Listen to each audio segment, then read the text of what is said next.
네, 오늘은 미세먼지 저감을 위해서 질소산화물을 환원시키는 촉매 기술에 대해서 말씀하려고 합니다.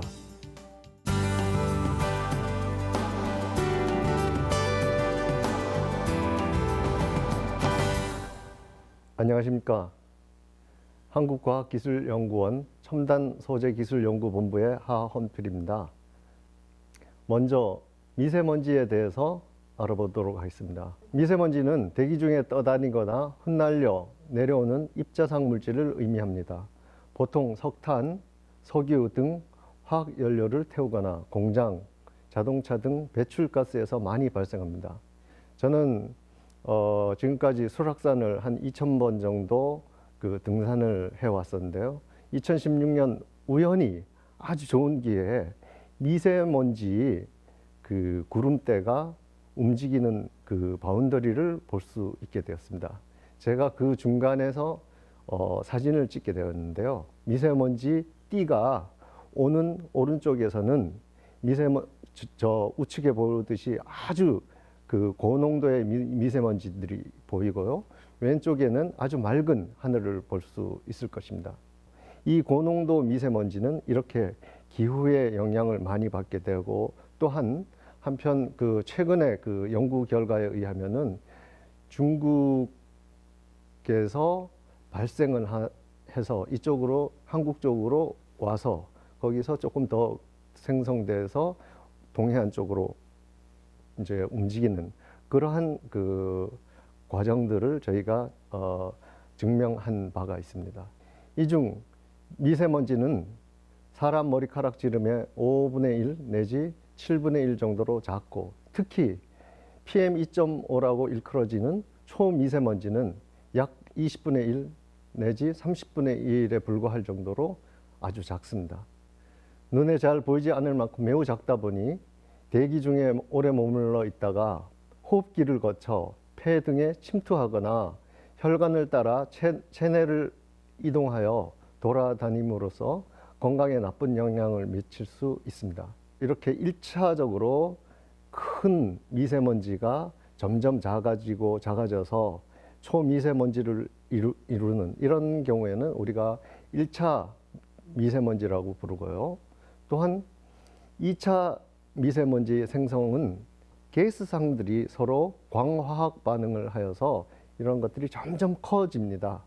이 화면에서 보다시피 분자 크기는 0.2 나노미터 정도지만 이것들이 초미세먼지가 되기 위해서는 10,000배 이상의 그렇게 진화 과정을 거쳐서 이렇게 커지게 되는 것이죠. 2차 생성 과정을 보면은 저희가 부르는 전구체라고 부르는 것들이 있습니다. 공해 물질로서 낙스, 삭스, 휘발성 유기화합물, 그다음에 암모니아 같은 그런 물질들이 서로 광화학 반응에 의해서 염들을 형성하거나 이렇게 2차 유기 입자들이나 무기 입자들을 형성하게 됩니다. 삭스 같은 경우에는 스크러버를 사용하거나 혹은 설퍼가 들어가 있지 않은 연료들을 사용하게 되면 원천적으로 좀 막을 수 있는 그런 측면이 있습니다. 그래서 질소산화물을 말하게 됩니다. 그래서 이 질소산화물을 원천적으로 줄이게 되면은 이 광화학 반응에 의해서 2차 미세먼지 생성을 억제할 수 있게 되는 것입니다. 질소산화물은 주로 에너지를 만들기 위해서 화석 연료를 연소하게 되고, 그때 낙스들이 발생하는 것들이 대부분입니다. 그래서 질소산화물은 그 자체만 해도 낙스 농도가 0.1 ppm 정도에서 기침, 0.4에서는 천식, 5 정도에서는 폐렴과 150 ppm 정도 있을 때는 사망에 이를 수 있는 그런 화합물입니다. 그래서 이런 것들은 스모그의 주 성분인 지표상 오존을 만들 수도 있고, 또한 질산을 만들어 산성비나 산성안개 등을 형성시키는 주요 원인 물질들이 될 수도 있고, N2O와 같은 물질은 매우 강력한 온실가스 효과를 유발시키기도 합니다. 그런데 이런 자체만의 영향뿐만 아니라 질소산화물이 한반도에서 환경적으로 일으키는 가장 큰 문제는 질산염 형태의 미세먼지를 형성하여 한반도 2차 미세먼지 형성의 약 50% 이상에 관여한다는 점입니다. 그래서 이러한 질소산화물을 어떻게 친환경적으로 환원시킬 수 있느냐 하면은 이거는 촉매를 사용하여서 질소산화물을 질소와 물로 분해하는 것이 가장 환경적인 방법이라고 말씀드릴 수 있겠습니다. 이때 환원제로서는 암모니아가 사용되는데 암모니아를 O2와 반응시키면은 질소와 물로 변환되게 되는 반응입니다. 그러나 이 반응은 어떠한 공기 중에서 이 반응을 일으키게 되려면은 약 850도 정도의 높은 온도에서 이 반응이 일어나기 때문에 에너지가 매우 높은 에너지가 요구됩니다. 그런데 이때 촉매를 사용하게 되면은 이 문턱 에너지를 많이 낮춰서 300도 이하로 낮출 수가 있게 됩니다. 즉 촉매를 정의하자면은 전체 반응 중에서 자신은 소모되지 않으면서 문턱 에너지를 낮추어 반응 속도를 촉진시키는 물질이기 때문에 그렇습니다. 또 하나 중요한 거는 촉매는 사용하다 보면은 비활성화되어서 효율이 떨어지게 되는데요. 이러한 비활성화를 막고 내구성을 얼마나 길러주느냐 이런 것들이 이제 촉매에 요구되는 아주 중요한 그 요건이 됩니다. 이제 비전이 금속인 안티몬을 이 조촉매 물질로 찾아내게 되는데요. 이 물질 자체는 아주 좋은 내구성을 보여줄 뿐만 아니라 저온에서도 성능이 우수하였습니다. 그래서 이 촉매를 제철소 소결로용으로 사용할 수 있게 되었는데요. 이것은 이제 저희가 구매조건부 사업에 의해서 이런 것들을 실증을 하고 나중에는 공급할 수도 있게 되는데요. 이 1세대 촉매는 250도씨에서 사용할 수 있는 그런 촉매가 되겠습니다. 1세대 촉매의 이 장점은 성능은 외국산에 비해서 버금갑니다. 조금 더 좋을 수가 있고요. 그렇지만 가격적인 면에서 뭐 약 반 이하로 떨어뜨릴 수 있는 그런 우수한 가격 경쟁력을 가지고 있게 되겠습니다. 네, 말씀해 주시죠. 질소 산화물을 환원하는 촉매를 사용한다면 초미세먼지 발생을 완벽히 줄일 수 있는 건가요? 초미세먼지를 형성하는 전구체들이 몇 가지가 있는데요. 질소산화물을 매개로 해서 만들어지는 그런 미세먼지는 계절에 따라 다르긴 합니다만은 약 50% 정도로 이제 구성이 되어 있기 때문에 큰 기여를 할 수 있다라고는 생각합니다.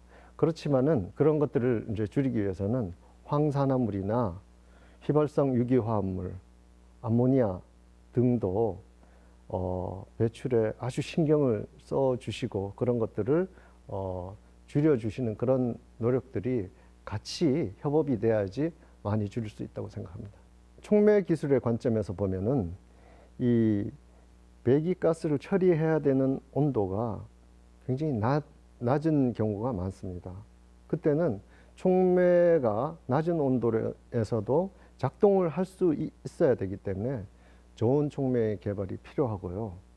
만약에 저온에서 이 촉매가 사용되지 못한다면 배기가스를 승온시켜야 되는 그 에너지 비용과 추가적인 환경 문제를 일으킬 수 있기 때문에 그런 저온에서도 활성이 높은 그런 촉매를 개발할 뿐만 아니라 내구성이 높은 그런 촉매들을 개발하는 것들이 필요합니다.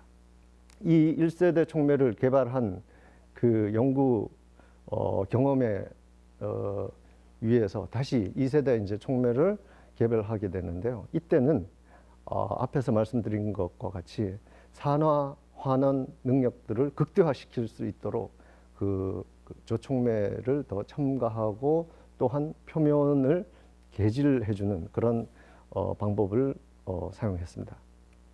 이 촉매의 효율들이 높아질 뿐만 아니라 또한 촉매에서의 그 반응 물질들을 그 흡착을 할 수 있는 그런 능력들도 이제 커져서 이 약 220도씨에서 성능도 좋고 내구성도 괜찮은 그런 촉매를 개발할 수 있었습니다.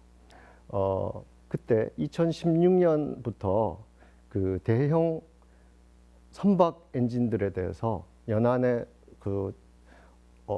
들어왔을 때 대형 선박들에 의해서 환경 규제에 IMO 티어 3 대응 촉매 기술이 필요하게 됐습니다. 이 당시에는 일본에서 이미 이 티어 3 대응 촉매 개발을 약 10여 년 정도 해오고 있는 상태였고, 저희는 그때 처음 들어가는 상태여서 매우 이제 시간이 급박한 그런 상황이었습니다. 그래서 저희가 그때의 두산 엔진, 현재는 HSD 엔진인데요. 그 엔진 회사와 키스트가 같이 협업을 해서 이 촉매 대량 생산 기술과 그 다음에 촉매를 모듈화할 수 있는 기술, 내구성 향상 최적화 기술을 같이 해서 4년 과제를 시작하게 됐는데요. 이거를 굉장히 좀 운도 좋고 노력도 많이 한 결과 1년 만에 성공시킬 수 있었습니다. 그렇게 해서 이것이 저희의 촉매 기술하고 같이 그 협업을 해서 세계 최초로 LPSCR 촉매를 개발을 성공하게 됐습니다. 그래서 이 개발된 이 촉매는 엔진과 같이 이제 하나로 대부분 수출이 되고 이제 국내에도 사용되게 되지만, 그렇게 됐을 적에 지금 2016년 그 기술 이전이 된 이후로 지금까지 엔진 기준 3조 이상의 매출에 기여를 하게 됐습니다. 그리고 이 촉매를 성능을 더 향상시킬 수 있는 그런 기회가 우연히 찾아오게 됐습니다. 이 촉매가 효율이 회복되는 데는 굉장히 높은 온도까지 가야 되는데, 어떤 한 샘플에서 이런 것들이 굉장히 빨리 회복되는 것들을 발견하게 되었습니다. 발견된 기술들을 어떻게 실용화를 시킬 수 있는지 그런 것들을 많이 생각했습니다. 그랬을 때 저희가 이제 결론에 도달한 것은 이 촉매 효율이 세계적으로 약 250도 정도 이하에서는 오랫동안 사용할 엄두를 내지 못했습니다. 왜냐하면 그 온도에서는 연력학적으로 ABS라는 그런 피동 물질이 필연적으로 생성되기 때문에 내구성이 현저히 떨어지기 때문에 그런 생각을 못 하게 되는데요. 저희는 이 발견된 현상을 적극적으로 이용해서 250도씨보다 훨씬 낮은 온도에서 촉매를 구동하다가 만약에 내구성이 좀 떨어지게 되면은 온도를 올려서 재생을 시켜서 계속 쓰자. 그러니까 계속 쓰다가 성능이 조금 떨어지게 되면 다시 온도를 잠깐만 올리면 다시 재생이 되고, 그리고 다시 낮은 온도에서 사용하고 다시 재생하는 그런 방법에 의해서 이 촉매의 구동을 중단시키지 않고 촉매를 저온에서 구동할 수 있는 그런 것들을 실증해 보자고 생각했습니다. 그래서 이 아이디어를 저희가 이제 범부처 미세먼지 저감 사업에 서 이런 것들을 이제 실증을 하게 되었는데요. 광양의 그 소결로에서 이 촉매들을 실증하게 되었습니다. 이런 것들이 신뢰성 있게 반복된다라는 것을 확인하고, 이런 것들을 2019년 9월에 세계 최초로 저온에서 그 재생 능력을 가지고서 구동될 수 있는 촉매를 실증하게 되었습니다. 그래서 이렇게 저온 특성이 우수하고 저온에서 재생이 가능한 촉매는 사용처가 굉장히 다양할 수가 있는데요. 예를 들어서 시멘트 공장에서의 후단이나 아니면은 가변 부하가 있는 발전소, 그리고 가스 발전소, 복합 화력 발전소 등등에서 많은 잠재적인 활용처가 있다고 말씀드릴 수 있습니다. 그래서 저희는 2020년 7월에 이 기술을 바탕으로 해서 저희 이 기술을 한국과학기술원에서 기술 출자를 하고 저희 연구원들이 참여하는 그런 출자 회사를 만들게 됐습니다. 그렇게 돼서 이 출자 회사의 목표는 해외에 이 기술을 이전해서 예를 들어서 중국과 같은 그런 곳에서 질소산화물을 잘 분해시킬 수 있다면은 그렇게 고농도의 미세먼지가 만들어져서 한반도로 오는 이런 것들을 원천적으로 없애는데 기여할 수 있지 않을까 생각하고 있습니다. 네, 질문해 주십시오. 중국발 초미세먼지와 국내에서 생산되는 초미세먼지의 비율이 어느 정도 될까요? 네, 그리고 중국은 촉매 사용을 지금 하고 있는 건가요? 네. 그 질문은 아주 관심들이 많고요. 우리 연구자들에 있어서도 굉장히 중요한 문제입니다. 그런데 이 문제를 논의하는 데 있어서는 일단은 미세먼지와 고농도 미세먼지를 분리해서 논의하는 게 정확할 것 같습니다. 일반적으로 저희가 아주 괴롭게 생각하는 것들은 고농도 미세먼지인데요. 거기에 대해서 말씀드리겠습니다. 고농도 미세먼지는 주로 중국에서 만들어진 그런 물질들이 한국으로 오고 그 다음에 한국에 있는 물질들과 다시 재결합도 하게 됩니다. 그렇게 돼서 더 그런 것들이 더 이제 많아지게 되는데요. 이러한 미세먼지의 전구체를 없애려는 노력들은 중국에서도 지금 굉장히 많이 진행되고 있습니다. 이 미세먼지 형성은 국내에서만의 문제가 아니라 아주 주변 국가와 밀접하게 연결된 것입니다. 그렇게 해서 이런 것들을 너무 단기적으로 혹은 국부적인 시야에서만 볼 것이 아니라 좀 큰 그림으로 보고 차근차근히 이 문제들을 장기적으로 풀어나가는 것이 해답이 아닐까 생각합니다. 예, 이것으로 제 말씀을 마치려고 합니다. 감사합니다.